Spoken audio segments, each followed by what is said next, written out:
Good morning and welcome everyone to the 2021 Newaygo County Economic Outlook. My name is Ryan Coffey Hogue and I am the chair of Newaygo County Economic Development Advisory Committee. Well, we wish all of us could be here meeting in person. We want to keep this meeting interactive, and so we invite you to keep your cameras on and please use the chat function to ask any questions you may have throughout this presentation.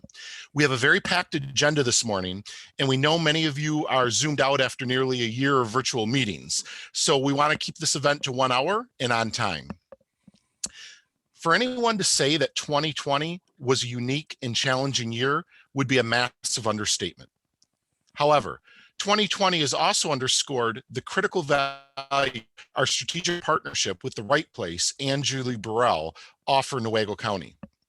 Our investment provides our county with a comparative advantage over other similar rural counties, and these efforts have really reaped benefits to our communities, particularly in such an economically stressful year. This year's highlights include a $35 million expansion at Gerber, including retention of over 400 positions and the addition of 50 new positions, and over $315,000 distributed to local businesses hit hardest by the state-mandated COVID restrictions. I am also pleased to report that we reached our targeted fundraising goal for 2020, and we are currently working with The Right Place toward a more integrated and dynamic funding approach for 2021. I'd like to take a moment to recognize our sponsors for today's event. I would like to extend my sincerest gratitude to Consumers Energy, DTE, Michigan Manufacturing Technology Center, Legends Ranch, and River Country Chamber of Commerce. Your continued support is greatly appreciated. I would also like to recognize all of our advisory committee members. Thank you everyone for generously giving your time and talents to help build a stronger economy in Newaygo County. At this time, I would like to turn the floor over to Rich Houdeman of Consumers Energy to introduce our next speaker. Rich, the floor is yours. Thanks a lot, Ryan. Good job. Good morning. My name is Rich Houdeman, your Community Affairs Representative with Consumers Energy. We're super excited to support this morning's event and the great work that The Right Place does right here in Newaygo County. Consumers Energy is very active in the county, ranging from assisting chamber cash match programs with a friend Colleen over at the chamber, supporting local businesses to working with communities like White Cloud, to helping ensure there's sufficient electric capacity to keep up with their growing demand. After this event, please reach out to consumersenergy.com to find out ways to save money for your business. I am really thrilled today to introduce a favorite in Julie Burrell with The Right Place. Julie serves as your County Business Development Manager. In this role, she provides business support services to companies working to improve the overall economic health of Newaygo County through business retention, expansion, and attraction. Additionally, she focuses on supporting the entrepreneurial ecosystem through innovative programming and events such as Pitch North. Prior to her current role, Julie worked for 14 years in the telecommunications industry at companies such as Sprint and Frontier. She is also an entrepreneur and owned and operated Pump and Do, a startup where she obtained a US patent. Julie's community involvement includes 8 area boards ranging from Spectrum Health to United Way to Newaygo County Tourism Council, where she serves as its board president. If there's something happening, you know Julie's engaged. Julie received a BS degree in health communications from Grand Valley State University, Anchor Up, and she resides in her hometown of Hesperia with her husband, Chad, daughter, Hayden, and son, Bo. We'll turn it back over to you, Ryan. And I'll take it from there, Rich. That's okay. Thank you so much. Hello, everyone. So as we progress through today's meeting, as Ryan said, please feel free to use that chat function because we will have a Q&A section in about a half an hour. So, so before I dive into Newaygo County and how we fared in 2020, I'd like to give a brief overview of who The Right Place is and how we work, as I know that we do have some new faces in the audience today. The Right Place was established in Kent County in 1985 and expanded into Newaygo County in 2015. And we are a nonprofit regional economic development organization. You'll see, our full list of services and support listed here, but in a nutshell, We thrive on relationships. We connect businesses to resources. We focus on collaboration, and we are here to ensure that our local employers succeed. As a regional organization supporting a Prosperity Region 4, the counties that we work directly with are highlighted in red here. Operating regionally really allows us to leverage the power of relationships and expertise to the full benefit of our communities. So, what is economic development? Well, one of my favorite things about this job is that our work really does impact everyone. We help create jobs, we promote diversity and grow communities. Traditionally, we focus on business retention, expansion, and attraction, and the investments and payroll that those projects help secure improve our communities, they strengthen families and schools, and they really help to keep Newaygo County an amazing place to live. In rural communities like ours, however, as you could imagine, our scope tends to get a little bit wider. So let's talk about 2020. I'm not going to use today's time to focus on what the pandemic prevented us from doing, but instead what it inspired us to do, especially with a few of our regular initiatives. 2020 marked the 4th year that Newaygo County students have participated in Discover Manufacturing, a national initiative which aims to expose students to careers in manufacturing. Instead of jumping on a bus to tour a local plant, this year, students were able to view a recorded plant tour and sit down virtually with staff from River Ridge Cider and Gerber Products to learn about what their jobs entail, what opportunities exist with those companies, and what education the students would need to obtain to land a job with either company. We had a record-breaking 5 schools participate this year, with 15 instructors sharing this information with their students. We also used the grant dollars that we received from the state of Michigan, which is typically used for busing, to provide scholarships for 35 Newaygo County students. Another project that we brought back in 2020 is our Pitch North event. It's an entrepreneurial pitch competition serving residents of Lake, Oceana, and Newaygo counties. Continuing the momentum from our first year in 2019, our second Pitch North event also broke some records.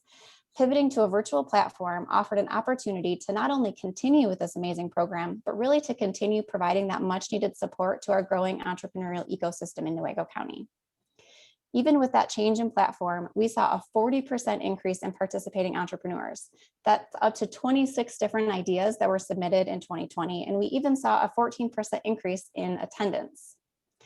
With the Pitch North events, we've been able to leverage local funds to award over $17,000 between the 2 years. In 2020, the finalists received between $500 and $4,000. And as you can see here, even a $500 prize is truly really impactful to an entrepreneur. And Pitch North is coming back again in 2021, so mark your calendars for June 8th. Looking towards a non-traditional community development project, I'd like to tell you a little bit about the Sable Homes expansion. So early on last year, we began working with John Bitely from Sable Homes. He presented a really unique idea that would allow for the expansion of a housing development within the city of Newaygo. This project required collaboration from over 6 different organizations and some real out-of-the-box thinking. We were able to utilize a never-before-used tool with the State Land Bank and our local Newaygo County Brownfield Authority, and Sable Homes was able to use a tax capture to offset the cost of building new roads inside the River Hills housing development. Without this financial offset, the houses would have never been built because the infrastructure cost was just made it, too expensive, and the houses would have been not able to sell because they would have just been so expensive. So this creativity of our local leaders resulted in this successful project, and it's going to be adding $3.2 million in housing over the next couple of years. Okay, so I think I've made it pretty far without mentioning COVID, but I'd like to take a minute to highlight what our team did to respond to the pandemic locally, supporting our business community. Through state and federal funding, 2 small business grants were administered by the Right Place in 2020. Starting with the Small Business Relief Grant in the spring, we received over 100 applications in a 1-week period, and they were requesting nearly $1.7 million. Unfortunately, we only had $25,000 to give away in Newaygo County, so we awarded those funds out to 13 different businesses. Fast forward to September, through CARES Act funding, we were allocated $290,000 for the Small Business Restart Grant, and we awarded those funds out to 94 businesses around Newaygo County. These grants really were bittersweet. We were really excited and grateful to have the opportunity to bring the decisions locally, but the request was so overwhelming, and it really is heartbreaking to have to send denial notices. Another pretty great outcome of 2020 was the creation of the Rural Roundtable series. My colleague Travis Alden came up with this brilliant idea to bring together leaders across rural communities of Michigan to work on and address issues that we are all facing together. We held 7 sessions, which were attended by over 360 people from 20 different counties across the state. And now to focus on the core work of the Right Place: business retention, expansion, and attraction. Retention is especially crucial during a year like 2020, and I'd like to highlight how our work really rose to the challenge. You may notice that we do track a lot of metrics at the Right Place, and the next one that I'd like to talk about is the business assist. An assist could be anything from maybe helping a company connect with Michigan Works West Central to help them post an open job, or making an introduction between a couple companies for a supplier or customer match, or even just helping a municipal partner navigate a grant opportunity. So this graph shows the number of assists that our team made to Newaygo County businesses.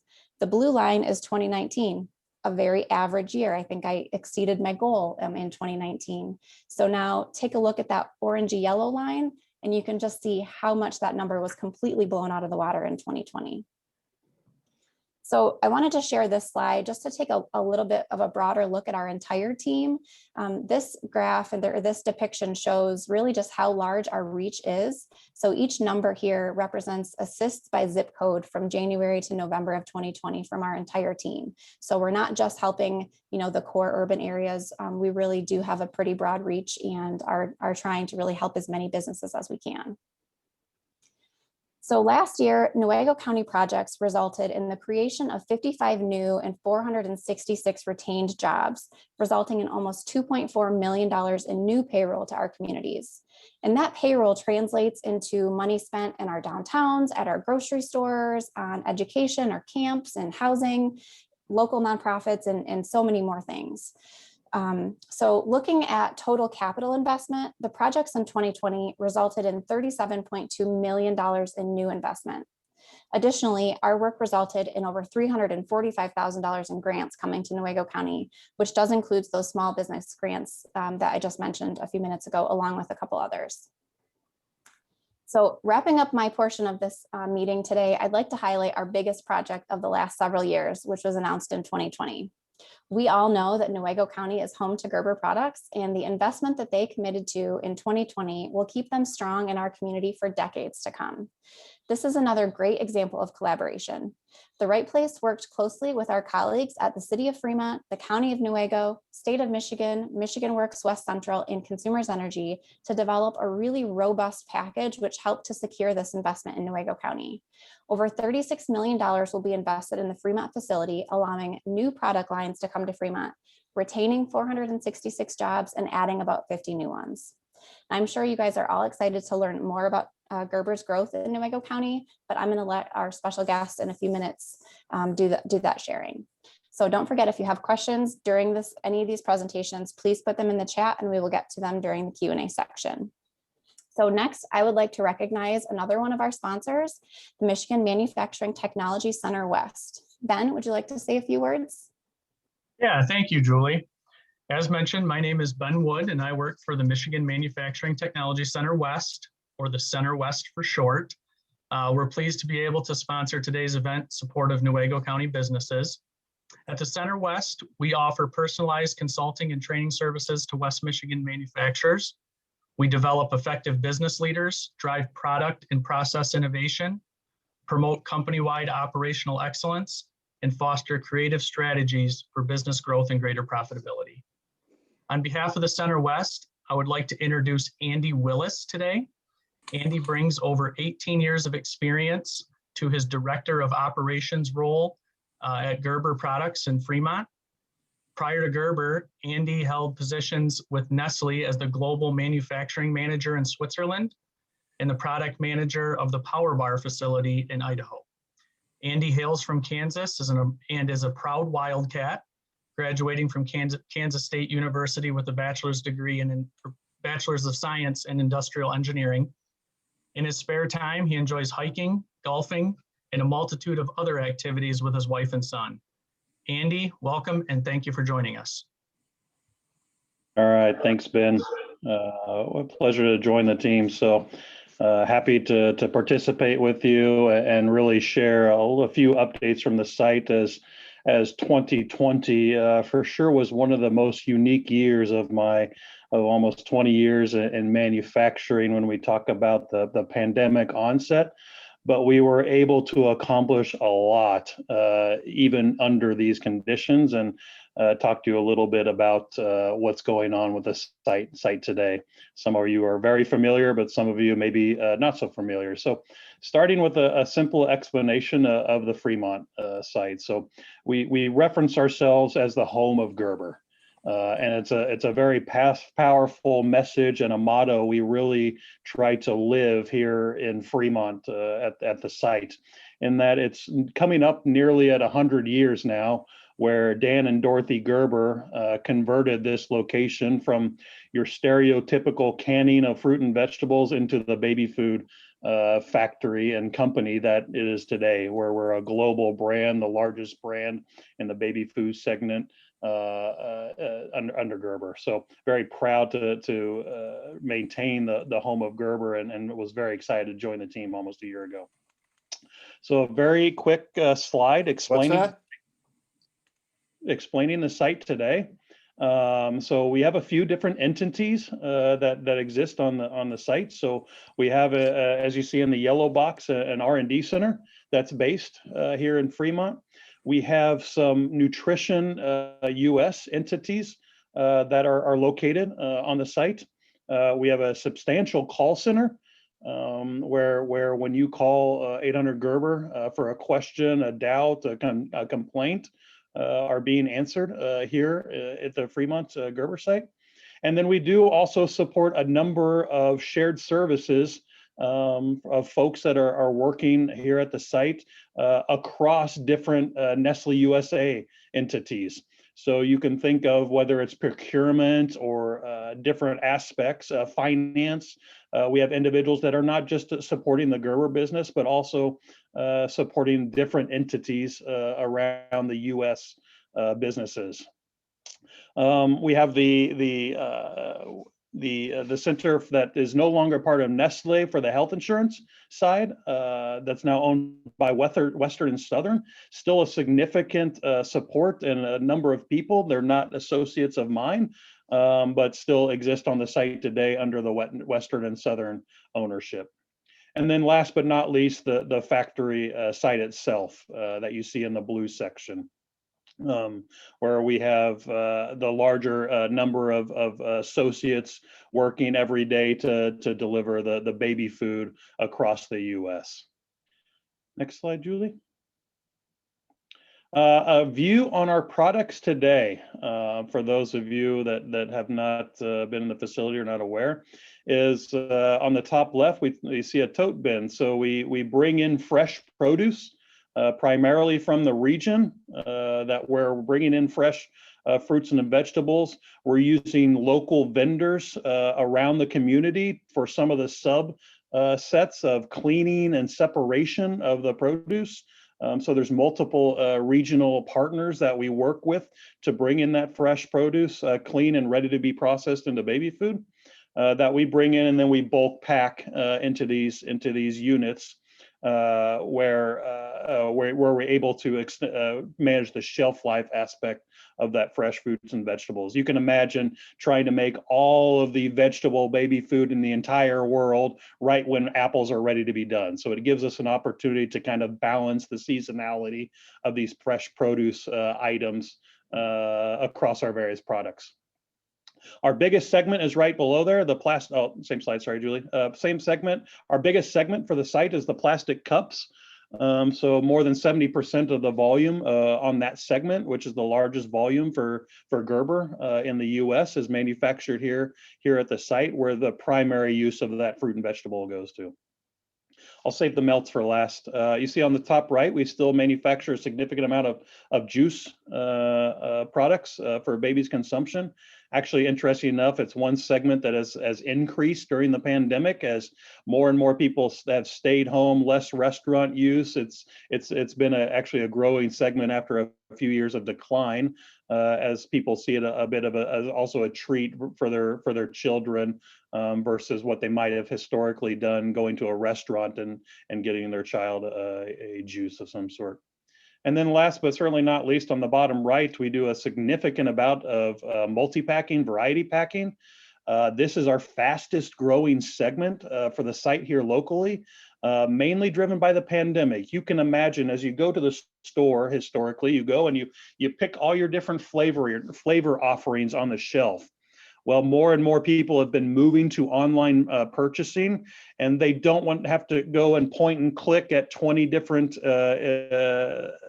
flavors to get their pack for their child for the week or 2 weeks. These variety packs are very handy for mom and dad to be able to point and click once, or to get in and out of the store very quickly with a wide array of offerings of flavors for their child. And then last but not least, the melt segment. So today we manufacture one step of this process to manufacture melts, but this will change here in the coming year. Which leads me into the big project that Right Place really supported us on in 2020. And through a number of entities, Right Place, the city of Fremont, Newaygo County, MEDC, a lot of effort, about a year of work going into building the business case with the state to support an investment opportunity here for the site.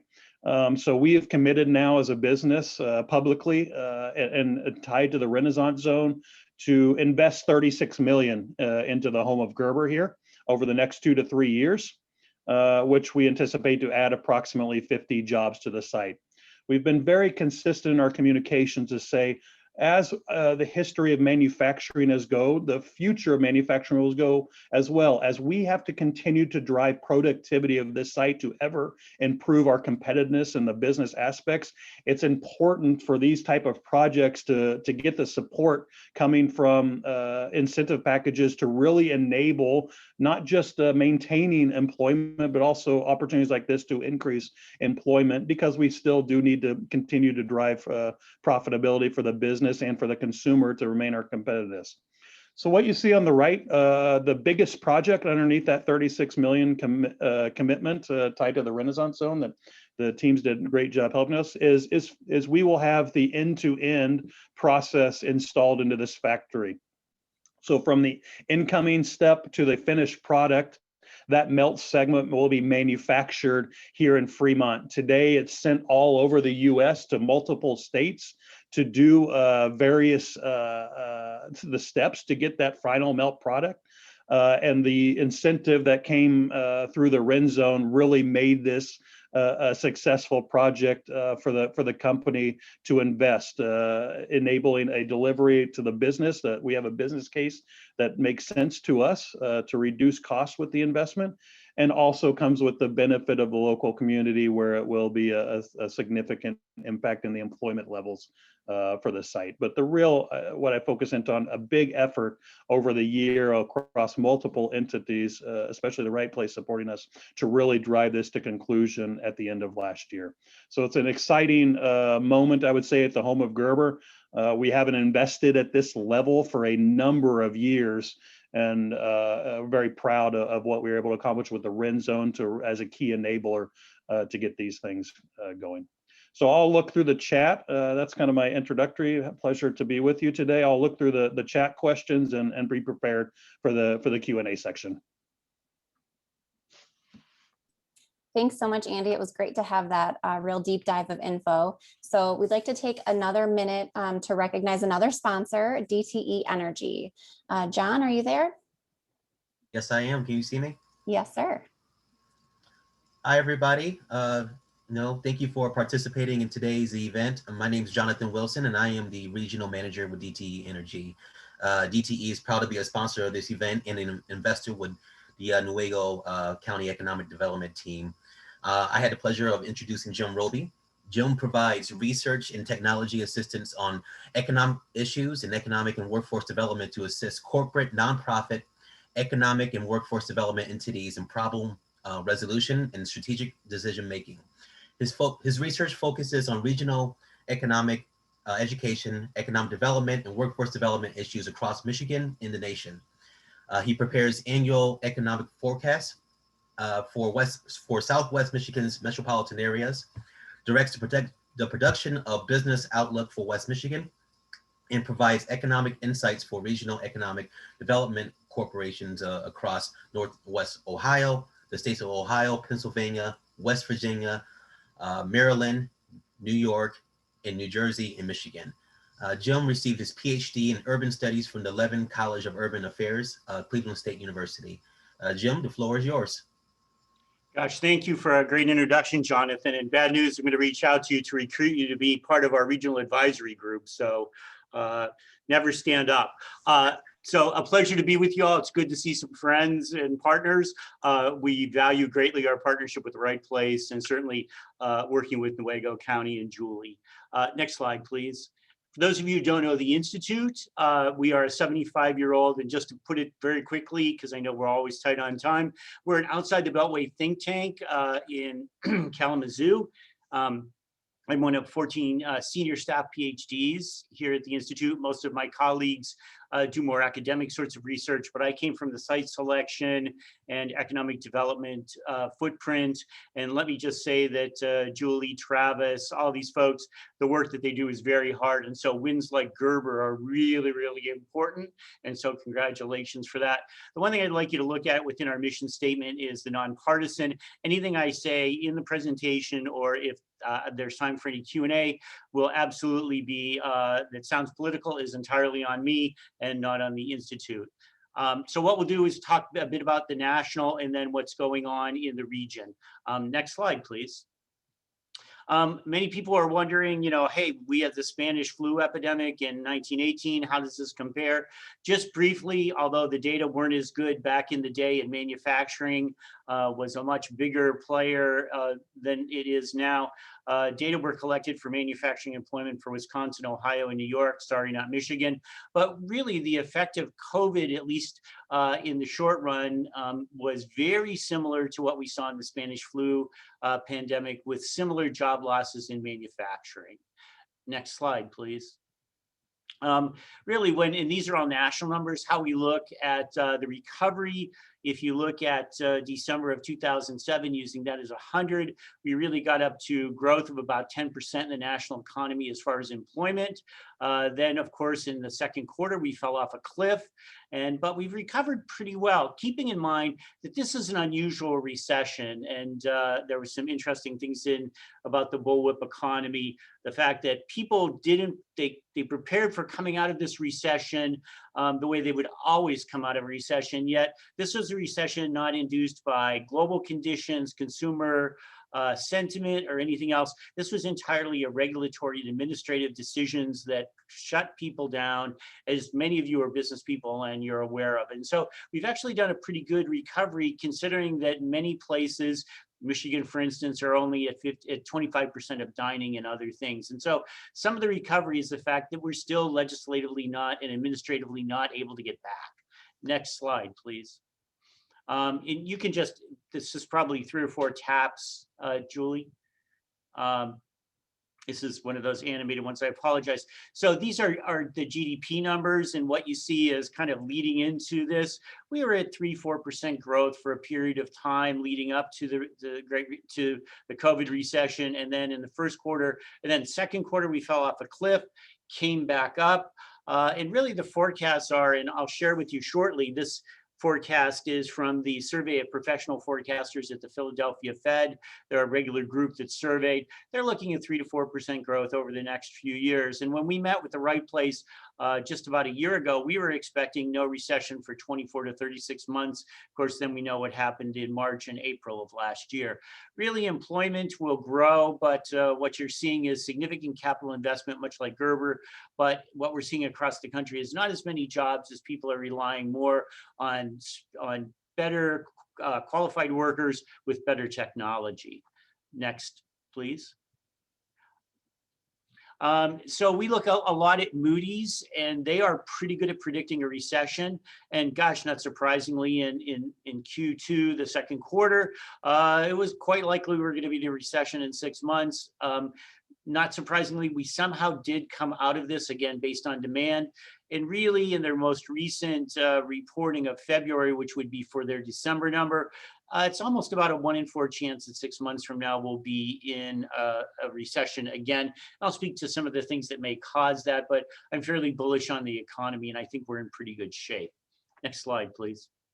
One thing that we watch closely is the Purchasing Managers Index. Anything above 50 says the economy is likely expanding, at least for manufacturing.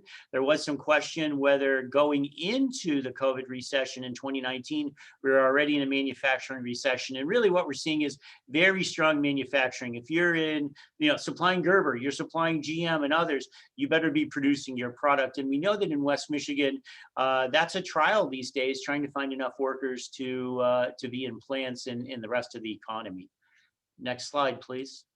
One thing that we watched and really thought when we were looking 24, 36 months out a year ago, that the consumer may be the one who was leading us into a recession because of the all-time highs, as you're seeing 2018, 2019, and really until Q1 of 2020, we saw really good consumer confidence. We saw that fall off, but really given stimulus and the fact that people have gone back to work and other things, consumer confidence is really kind of back to a fairly normal level in most cases. Unfortunately, the index of consumer sentiment from U of M has not fully rebounded, but the one from the Conference Board is doing pretty well. Next slide, please. These numbers just came out Friday. These are from, and I'm sorry, Ryan and others that had Spartan stuff behind them. These numbers are from our partners at University of Michigan, the Research Seminar in Quantitative Economics. This is their national forecast, and that is not actually November. That literally came out last week.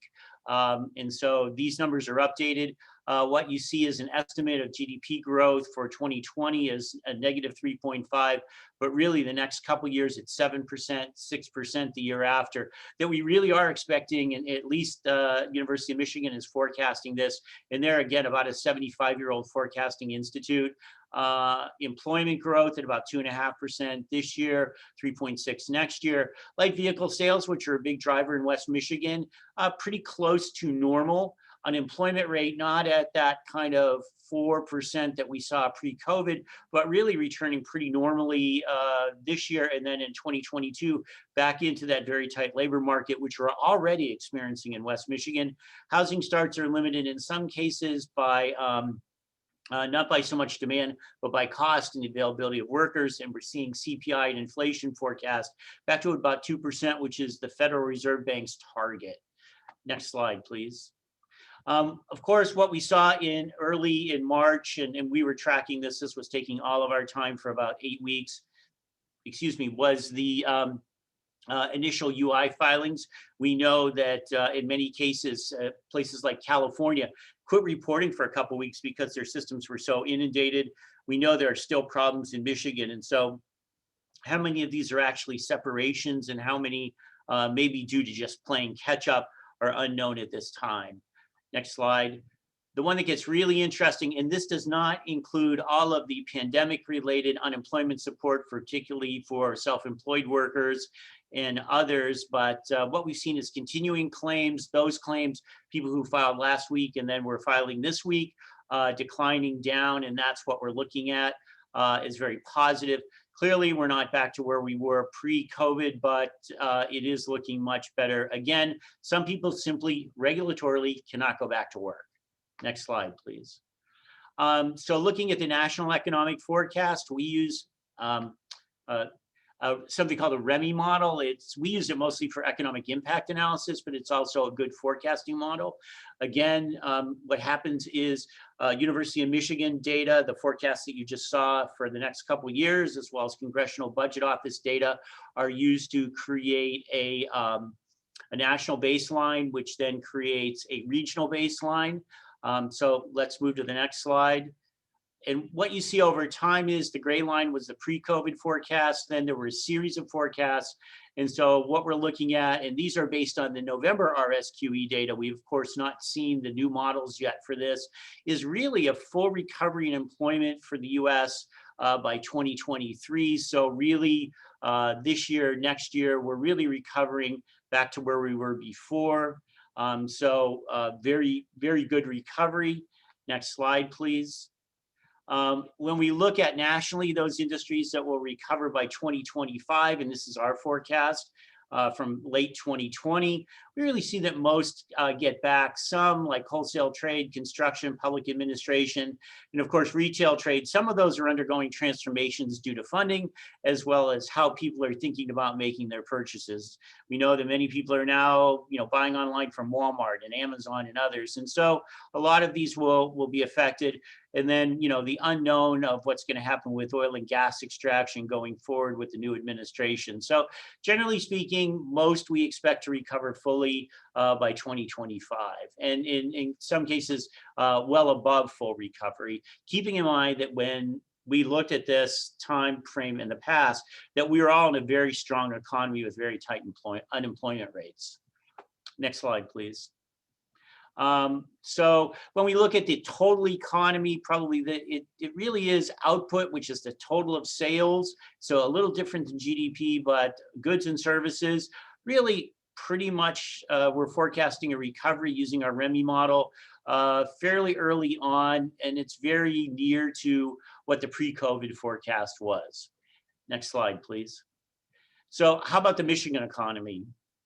Next slide. These are the November numbers. We've not seen the new numbers from Michigan yet.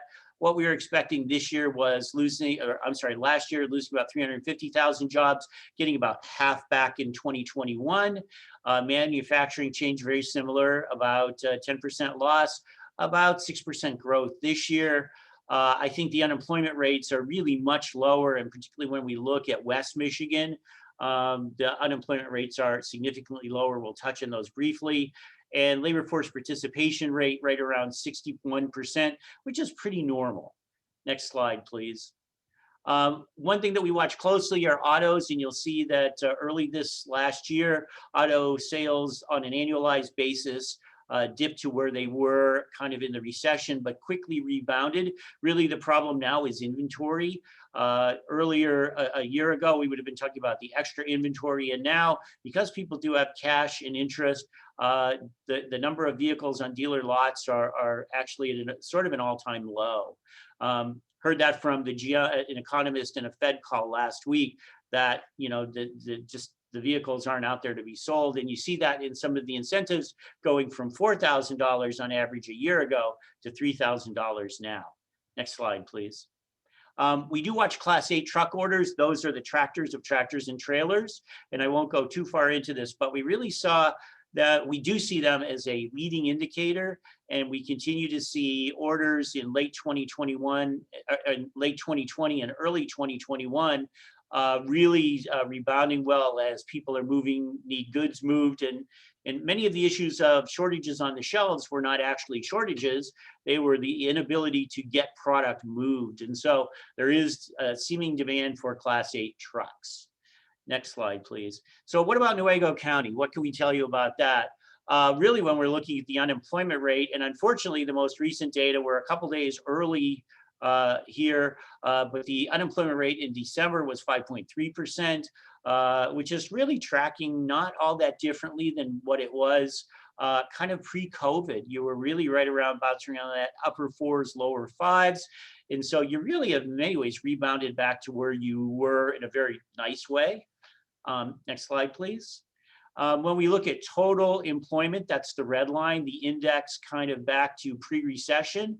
Again, you were doing really well. You fell off a cliff, but you didn't fall off the cliff as much as Michigan or the rest of the US. And you've really rebounded well back to a lot of employment, really very similar to where you were coming out of the recession and the recovery in 14 and in 15. Next slide, please. The manufacturing employment, again, necessarily because people were shut down, but the thing that people weren't thinking about is once they reopen, that demand would be there. And I think people were expecting extended, but certainly the employment in Newaygo County in the manufacturing area has rebounded to where you were at, just under 2011 timeframe. So you're really doing very well. And, certainly Gerber adding jobs and the work of the Right Place and Julie will probably make that continue to grow. And particularly as you see workers being able to come back into plants. Next slide, please. Services, a bit of a struggle, keeping in mind that they're often population related, and the fact that hospitality, food service, entertainment and other things are necessarily limited. And so the ability to only operate at 25%, I know many of the restaurants near me, I live in Mattawan, have decided not to reopen outside of takeout because it's just not sensible to bring people back. So some of these services will be better when regulatorily and administratively you can bring people back to work. Next slide, please. Percent of jobs that have been regained, and these are not seasonally adjusted data. So when we look at construction, kind of pre-COVID through December, not surprising, but we've actually seen a fairly decent recovery coming back. And so, no, not entirely back, but again, we know that there's a tight labor market for workers in West Michigan. And so some of these issues with the full recovery are the fact that employers, and that might be many of you, are struggling to get workers onto the shop floor. Next slide, please. So when we look at Newaygo County job postings, so we use Burning Glass. So Michigan Works West Central was mentioned. We're Michigan Works Southwest as part of the Institute. What we really see is while there was a drop in the second quarter, then in Q3 and Q4, we really saw the rebound using that smooth line, the blue single line, that there are job openings in Newaygo County. So for people that want to work and they have the right skills, we're never sure of how those will work, but really the job postings, total job postings are good. Next slide, please. When we look at healthcare and social assistance, not surprisingly, so the frontline workers, a lot of opportunity. And let me also state that these are job postings, not total jobs. So if one of the healthcare systems is posting for CNAs or STNAs or nurses, there may be multiple openings. And so these are just individual postings. So one firm may be looking for a CFO, that's one job. But again, healthcare manufacturing may just have an open job and may need numbers of those. So this probably doesn't reflect total job openings, but actually just postings. Next slide, please. Manufacturing jobs continue to increase, at least the postings for them increase. And we see in late 2020 and early 2021, really above the peak of the long run trend through 18 and 19. So a lot of apparent opportunity there. Next slide, please. Retail trade in Newaygo County, not surprisingly, while the trend is up, the most recent period is down a little bit. What we're seeing is really the value added retail is the type of thing that creates a lot of opportunity. Next slide, please. Accommodations and food services are up or down depending upon whether restaurants are allowed to be open and at what capacity. We know that's been a real challenge. One of the small family-owned chains near me lost $300,000 in product at the original shutdown. Not surprisingly, they're a little careful with their menu. They're a little careful how they open back up. Next slide, please. Administrative and support, and this is an important one to watch because this is where temp workers come into the equation. So weirdly enough, they're in administrative and support and waste management. But what we've really seen is actually a fairly good rebound in temp workers. We know that a lot of organizations, particularly in manufacturing, use those workers around elasticity as demand changes. And so rather than lay off permanent workers, they often deal with their changes in demand using temp workers. Next slide, please. So Michigan Works West was spoken about before. And so I'll wrap up with some slides on the kind of forecast for that footprint. I'm sorry, that's the most detailed we could get. But what we really see is total employment across the Michigan Works West Central, really rebounding a little bit more slowly, but getting back to by 2025, 2026, 2027, getting back to a pre-COVID forecast. But if you look at the May forecast, if I would have been talking to you, I would have said by 2035, and believe me, I don't trust any forecast out to 2035, but would have said, you know, we may never recover from this thing. But it does seem like we have. Next slide, please. Again, projected recovery, lots of sectors. Really, there's only a few sectors that we don't see recovering within the Workforce Investment Board region by 2025. So we're expecting a full recovery. Next slide, please. In the goods producing sector, actually, you're doing really well. Goods producing are construction and manufacturing. And so you're really doing pretty well, keeping in mind that that y-axis or the vertical axis is in small numbers. And so those changes, if we made that axis a little bit bigger, would probably start to overlap. You wouldn't see that variation. And so clearly goods producing in the region are doing well, or at least forecast to. Very similar with business services. Those are the ones, not surprisingly, that businesses work with. They recover very quickly, certainly as manufacturing and goods producing and others come back. That's part of it. Next slide, please. Personal services, again, regulatorily and people buying affect that. And so not quite as a rebound in the forecast. Next slide, please. But total output remains good for the region. And so things that you saw earlier that Julie mentioned, like incomes and others, seem to be well supported in the forecast for vibrancy within the region. Next slide, please. So what are we looking at? And I'll go through these very, very quickly. You all are welcome to these slides. We don't know the shape of the recovery curve. Is it a series of W's, or is it in fact a K curve, which is good for some people and not good for others? And I think there was a question on this, what's happened about job loss? Will temporary closures become permanent? We saw that when we were looking at the WARN notices for last year, that there was normal stuff, then there was transitional to temporary, then transitional to permanent. Particularly, we're concerned about the small and medium-sized enterprises. We don't know the impact of these new strains and the impact of the vaccine. On the national level, we don't know what the impact of the new administration will be, what will happen to tax policy, trade policy, and stimulus policy. And last slide, please. We think reshoring is real, and that's important to West Michigan.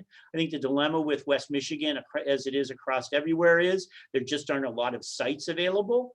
We don't know how technology will impact employment. Most of the work that we've been doing have suggested that new developments will have more productive workers, but fewer of them using better technology.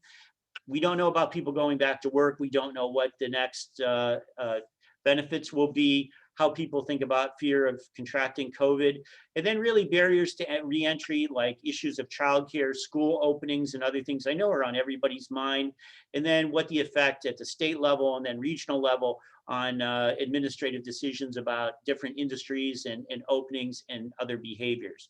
So there, that's it. Thank you. Thank you, Jim. That was really some pretty incredible information. So now we've got about maybe 7 minutes or so for Q&A. So I know we have a couple questions that have already been put in the chat. So I will get to those, or I'll start with those. So I know George Hartwell had a question on the if there are the numbers available on businesses or jobs lost during the past year, and what does the right place do to assist in either restarting those businesses or filling their vacant space with new businesses. So I know there are a number of people on my team that are on this call as well, so please feel free to jump in, any of you guys. But you know, our data team, I'm sure, has that information available, and we are certainly collaborating with our partners to help make connections whenever possible. So whether it's with those individuals who have lost jobs or with the businesses that are trying to figure out if they can restart. That's just kind of a normal thing that we do anytime, you know, and the pandemic just kind of brings that out. And then specific to the vacant spaces, yes, we have Brent Case on my team. I'm not sure if he's on, but his specialty really is in that business attraction. And that really can mean, you know, businesses that are looking for an expansion locally and just need a new building, or someone that's coming in from out of state or out of country that we can help to fill those vacant spaces. And then it looks like George has a question for Andy. I think you're still on, Andy. He says, so Nestle spun off its Nestle Waters division. Is there any concern about Gerber similarly being spun off? Yeah, fair question. Yeah, a big change for Nestle. If you look at the last year, 2 years with the new CEO, he's really been reshaping the portfolio pretty heavily. But if you see many of the external communications, the company is very focused on 3 businesses. One is coffee, one is pet food, and the third is nutrition. And clearly you can see the link of infant nutrition in the first 1,000 days, the criticality that does on the life journey of the biggest food company in the world, fits the sector that the company is committed to and focused in their portfolio reshaping. There's a lot of businesses inside of Nestle, but you can clearly see the tie of Gerber baby food to the nutrition focus of the Nestle company.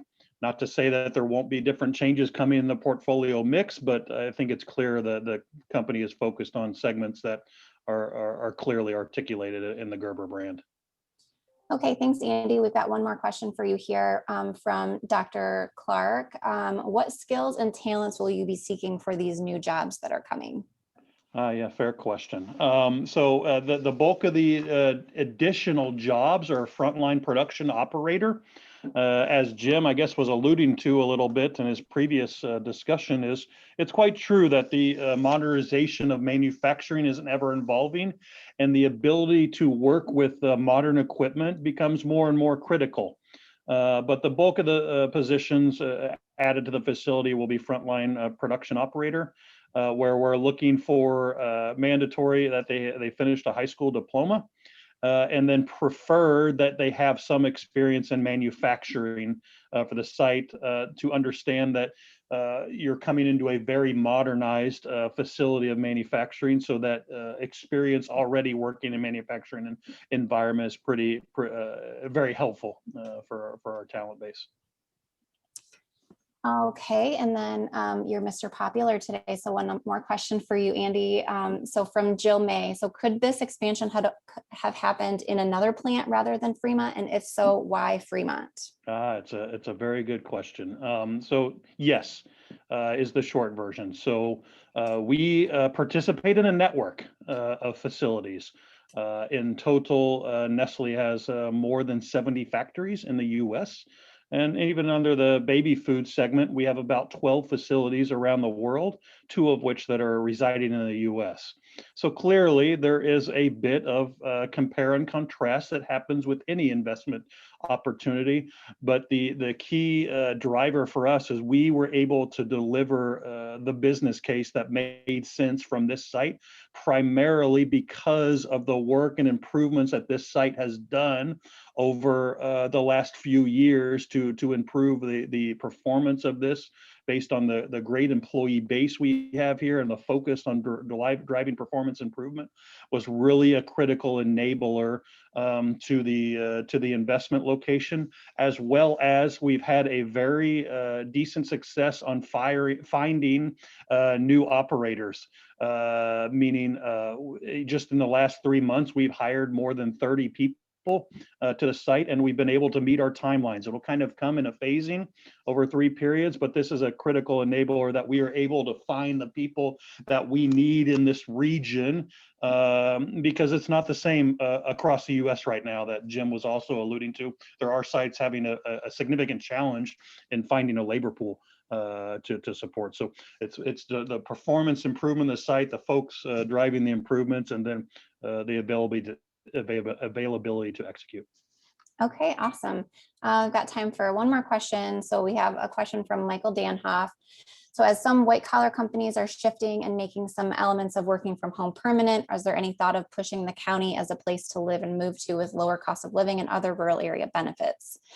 And tied to that, what plans and progress has been made on broadband expansion?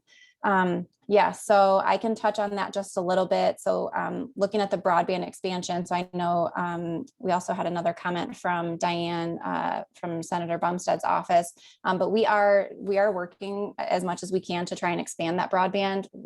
Historically, it's really difficult for rural areas to be competitive because we don't have that density. But we're working with folks at Connect Michigan to really make sure that we're raising our hand and having our voice heard as where we really do have that need, and not just kind of what the national maps say that we need, because that is certainly not correct. And then as far as, putting a broad, this is a great place to live because you can work from home and all of those things. Yeah, I mean, there isn't like a good solid effort putting around that right now, but I think that's something that we should definitely be working on as the county. I know the chambers are certainly sharing that message as well, and we can certainly be working on that more, because I do think that is a really big opportunity. And then also, this recording, yes, is going to be made available to attendees after this event. So we will wrap up Q&A there. And I'd like to take just a minute to recognize another sponsor today, the River Country Chamber of Commerce. Colleen, are you still there? Helps to unmute. Thank you, Julie.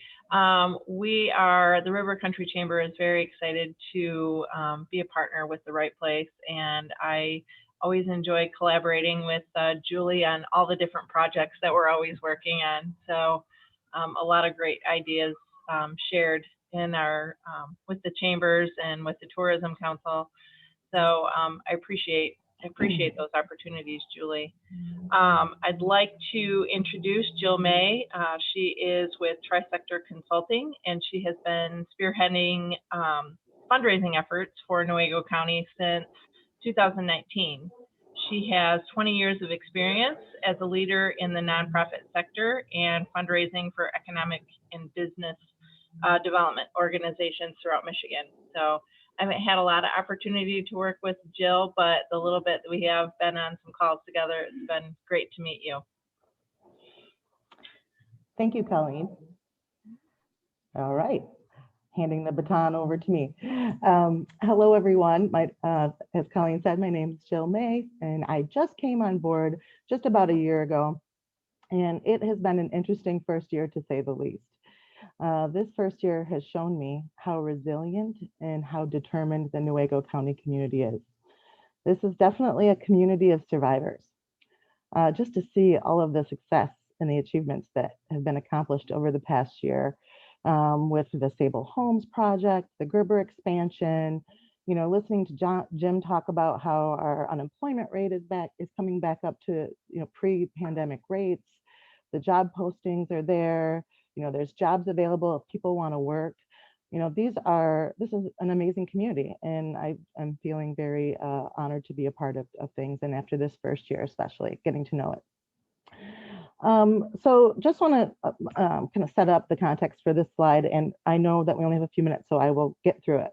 So the best practice model for funding economic development is really to engage and mobilize the entire community around economic development as investors and partners, everyone coming together around the table to play a role. I particularly work with local municipalities and local businesses in Newaygo County. But this model was really tough to follow this past year. So like many others, we did receive some COVID relief. We did receive some funding to help us offset the tough model of fundraising, small business fundraising, and that was helpful because it wasn't easy to ask our local businesses and our local municipalities who were already struggling to dig just a little deeper, maybe even make some small sacrifices in order to invest in this work. To chip in just a little bit more to help your fellow business owners who may be struggling even more. So like many others, we had to pivot in our fundraising strategy, and I just want to take a minute to thank the many municipal partners who came together to find money in their budgets during this difficult time. They helped us to meet our municipal challenge match from the Fremont Area Community Foundation, which matched 50 cents for every dollar invested by our local communities. That campaign was successful and raised almost 20% towards our fundraising goal last year. this is just another example of the resiliency and the will of this community, that we can come together and actually achieve our fundraising goal in a tough year. And so I want to thank everybody. Talked about how economic development is a team sport. I definitely really want to thank our leadership investors who really helped us to last year, both with the Fremont Area Community Foundation and of course the County of Newaygo and all the folks that are on here. So we're launching our 2021 fundraising campaign just now, and we've been kind of doing this since the end of last year. We've got a few already who have joined us in investment. I really especially want to thank Gerber Federal Credit Union. They were our first ones to renew for 2021, so thank you so much. And I also, if we can go back to the last slide for just 1 second. Thank you, Julie. Just wanted to show, this is an example of when you look at the metrics and the jobs are continuing to be created. The new jobs that are created per year on average bring in about $1.5 million in new payroll. And this shows how that's spent throughout the economy. So when Jim was talking about vehicles, so when we create new jobs and then that new payroll and then people are getting paid, this is how they're spending their paychecks. For the last year, over $130,000 was spent on new vehicles in Newaygo County that wouldn't have been otherwise. So this just shows you that all of this money was realized in these industries last year because of our work, and it wouldn't have otherwise. So we just want to show kind of the trickle down effect there. And so kind of, we're hoping we can kind of get back to our traditional fundraising model this year, and looking, going to definitely be calling on folks, and you'll be hearing from me over the next several months and asking you to consider joining us this year, now that things are starting to sort of balance out. So thank you very much. We appreciate everyone. I think I'm going to turn it back over to Julie, is it, to wrap things up? Okay. Yeah, thanks, right. Jill. Thanks, Sorry, Jill. everyone, we're 1 minute over, but I just, again, wanted to thank you for attending today. And later on this afternoon, you will, in your inbox, have a copy of our 2020 annual report to review. And then I'll also send out the link to this recording. So thank you again so much, everyone, for attending, and have a fantastic sunshiny day.